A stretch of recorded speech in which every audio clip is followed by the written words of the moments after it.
A pretty strange year for weather with an early spring arriving. We've had some great heat, so that is nice, especially if you're a gardener.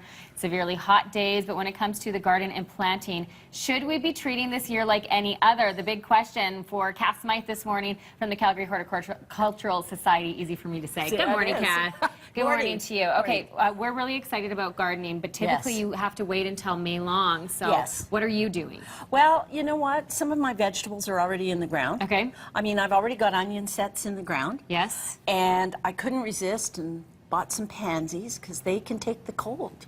So there are some things that just in case we do get freak weather, which we do in this city, that we should be planting now. Right, so pansies are so you're hanging this outside? Yes, it sits in a pot right by the front step and it'll be quite happy. You're walking on the wild side this year. I am, but you know what? I always sometimes buy an extra rosebush at this time of year. Okay. And the perennials are already in full bloom and some of the spring flowering plants are out. Yeah. And I pick and choose a bit. I choose the ones that are native to Canada, in fact. Yeah. And I'll put those in and plant your kale and your cabbage and your broccoli.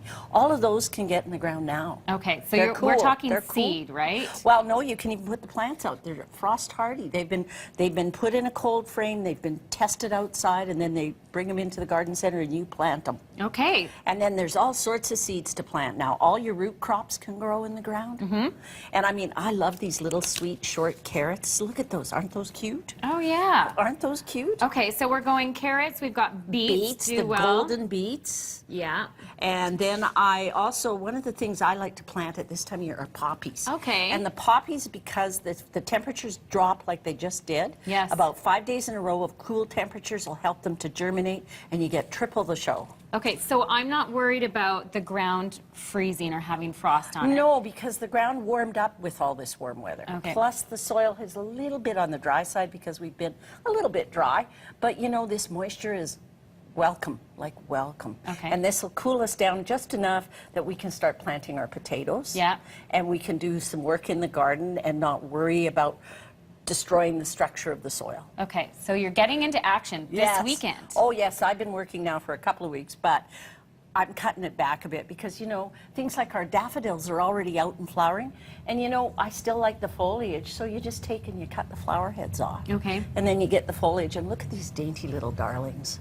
That is so pretty. Isn't that pretty? And you can get those at the store and then cheap. You can put them in the ground and make them look like you've got all this stuff you planted last fall. Yeah, okay. Yes. April showers bring May flowers, Absolutely. so to speak. Oh, what should we stay away from? What should I not be planting yet? I don't want you to plant petunias, impatiens, coleus, anything with that really soft leaf, and begonias definitely not. It's way too cold, and fuchsias. I saw some lady had bought all these fuchsia hanging baskets, and she put them outside the other day, and I thought, I hope she's not leaving them out overnight. It went to 2 degrees today.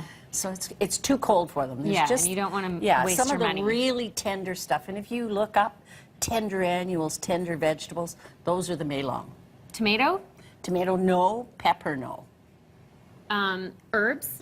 Herbs, basil, no, but you can put out your rosemary and you can get out your sage, you know, and you could go with thyme. There's no reason why you can't put some of that out, but stay away from your basil. It doesn't like Calgary at the best of times. Right. And then I'm a little bit leery of some of the really soft leaves. So, okay, but maybe your onions and the onions and mint. all of and the mints and all that, you can get right into it. Good. The garden smells lovely. This excites me. Yes. And speaking of tender flowers, our Andrew Schultz this morning.